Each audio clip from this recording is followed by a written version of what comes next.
बिस्मिल्लाहिर्रहमानिर्रहीम। अस्सलाम वालेकुम माय डियर यूट्यूब फैमिली। आज फिर मैं आपके लिए एक बहुत ही मज़ेदार, बहुत ही आसान रेसिपी के साथ हाजिर हूँ और वो रेसिपी है जनाब हमारे ढाबा स्टाइल आलू बैंगन। आलू बैंगन जिनकी हर तरफ धूम है, सबके फेवरेट।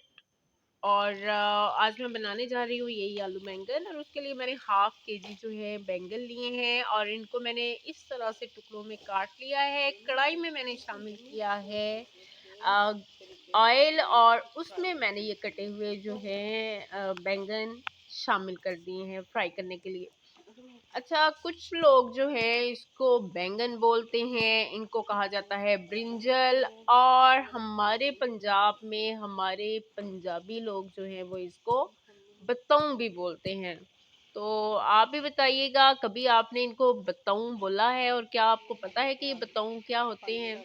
तो इनको हम कर लेते हैं फ्राई। और यहाँ पे हमारे पास हैं हाफ के जी आलू, हाफ के जी मैंने बैंगन लिए हैं, हाफ के जी आलू लिए हैं, यानी कि आधा किलो आलू और आधा किलो बैंगन, आधा किलो बतौं ते आधा किलो ही आलू। और इनको जो है सेम मैंने जो है टुकड़ों में काट लिया है आलूओं को भी। और अब जिसमें हमने बैंगन फ्राई किए हैं उसी ऑयल में हम आलूओं को फ्राई कर लेते हैं। और इनको मैश नहीं करना है, इनको फ्राई करना है, बहुत ज़्यादा नहीं। इनको जो है वो आप डोई मार मार के, चम्मच मार मार के जो है मैश कर दें। खड़े खड़े से ही दें तो अच्छे लगेंगे। और उसके बाद हमारे पास है यहाँ पे धनिया, टमाटर, सब्ज़ मिर्चें और प्याज। एक बड़े साइज का मैंने लिया है प्याज, और यहाँ पे कुछ मेरे पास जवे हैं, 4-5 मैंने लिया जिनको छोटे छोटे टुकड़ों में काट लिया है। और पैन में मैंने ऑयल दोबारा शामिल किया है और उसमें प्याज डाल दिया है फ्राई करने के लिए, और उसी में मैंने जो है लहसुन के ये जवे जिनको मैंने छोटे टुकड़ों में काटा था वो भी डाल दिए फ्राई के लिए। थोड़ा सा फ्राई करने के बाद मैंने कोई पिंक नहीं किया, कोई ब्राउन नहीं किया, कुछ भी नहीं किया, बस थोड़ा सा सोते करने के बाद मैंने उसमें टमाटर शामिल कर दिया। और यहाँ पे मेरे पास है नमक, सुरख मिर्च और हल्दी पाउडर। नमक है मेरे पास 1 टेबलस्पून, 1 किलो सब्जी के लिए 1 टेबलस्पून जो है नमक काफ़ी है, भर भर के मैंने नहीं लिया है, बस 1 टेबलस्पून जो है इक्वल सा मैंने नमक ले लिया है। और सुरख मिर्च पाउडर भी उतनी है। और चौथाई जो है मेरे पास चम्मच है हल्दी पाउडर का, यानी चौथा हिस्सा 1 चम्मच का हल्दी पाउडर का, 1 टेबलस्पून का। ये तमाम चीज़ें मैंने शामिल कर दी हैं अपने आलू बताऊँ में यानी कि आलू बैंगन में। और इनको जो है मैंने बैंगन को कुछ देर के लिए जो है फ्राई करने के बाद अगेन जब मैंने ऑयल में शामिल किया, मसाले में शामिल किया है, तो पहले अकेले मैंने बैंगन को जो है उसमें मसाले में पकाया है। और थोड़ा-सा पकाने के बाद, इस हद तक पकाने के बाद कि थोड़े मैश हो जाएँ बैंगन, मैंने उसमें जो है वो शामिल कर दिए हैं अपने आलू भी। एक साथ मैंने जो है आलू और बैंगन शामिल नहीं किए हैं मसाले में, पहले मैंने बैंगन को पकाया है और उसके बाद मैंने उसमें आलू शामिल किए हैं। और मिक्स करने के बाद दोनों चीज़ों को अच्छे से, हाँ, इस तरह से जो है दोनों चीज़ों को एक साथ करने के बाद हम इसमें सब्ज़ मिर्चों के कुछ टुकड़े मैंने काट के रखे हुए थे वो शामिल कर देंगे। और इन तमाम चीज़ों को एक साथ हम पकाएंगे।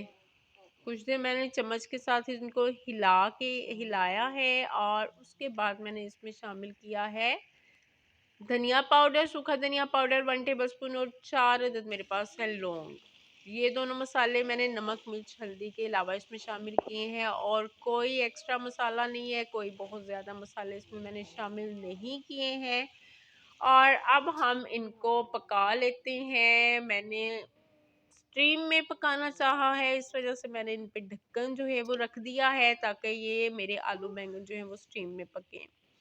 पानी मैंने अब बिल्कुल भी इसमें शामिल नहीं किया है, सिर्फ मसाला भूनते हुए मैंने थोड़ा-सा पानी साथ-साथ छींटा लगाया था कि मसाला हमारा जले नहीं। और यहाँ पे मैंने हरा धनिया जो है उसको काट के रखा हुआ था। हरा धनिया जो है वो मैंने डाल दिया है अपने आलू बैंगन के ऊपर। जब मेरे आलू बैंगन तैयार हो चुके हैं, मैंने इनको स्टीम में पका लिया, तो उसपे मैंने डाल दिया है हरा धनिया। और इसके साथ ही कुछ मैं आपसे कहना चाहूँगी, और वो जनाब ये है कि पता नहीं आज मेरा दिल जो है वो क्यों उदास उदास सा हो रहा था। तो मैंने सोचा मैं अपने व्यूअर्स से भी अपने दिल की बात कहूँ। एक्चुअली मैं पेरेंट्स को लेके ना, कि बुढ़ापे में पेरेंट्स जो हैं वो किस तरह अकेले रह जाते हैं। हमारे लिए ये ब्लेसिंग है हमारे जो पेरेंट्स हैं, तो जिस जिसके पास उसके पेरेंट्स हैं, खुदाया उनका ख्याल रखें, उनके पास बैठा करें, उनको टाइम दिया करें, और उनसे उनकी सुना करें, उनको सुनाया करें। ये बहुत बड़ी अल्लाह पाक की नेमत है, और इनके पास बैठने से टाइम बिल्कुल भी ज़ाया नहीं होता है, बल्कि समझें कि बेहतरीन जो वक्त का जो है इस्तेमाल है वो यही है कि अपने पेरेंट्स के पास बैठा जाए, या मसल्ले पे जो है वो जाए नमाज पे वक्त गुजारा जाए। तो अपने वालिदैन का ख्याल रखें, उनका अदब एहतराम करें, और अपने इस मतलब जो आपके पास ये अल्लाह पाक की नेमत है उसको संभाल के रखें। उसके साथ ही आपसे चाहेंगे इजाज़त। अगर आपको हमारी रेसिपी अच्छी लगी हो, जो कि आप हमारी रेसिपीज़ को पसंद करें, उसके लिए तहे दिल से शुक्रिया। तो फीडबैक दीजिएगा, कमेंट कीजिएगा, लाइक शेयर कर दिया करें, और चैनल को सब्सक्राइब कर दें। अपनी दुआओं में याद रखिएगा। अल्लाह पाक हमारा, आपका, हम सबका हामी और नासिर हो। मिलते हैं नेक्स्ट वीडियो में। टिल देन अल्लाह हाफिज़, बाय बाय। और ज़िमल भी कुछ कहना चाह रही हैं। ज़िमल, सब्सक्राइब करें, शेयर करें।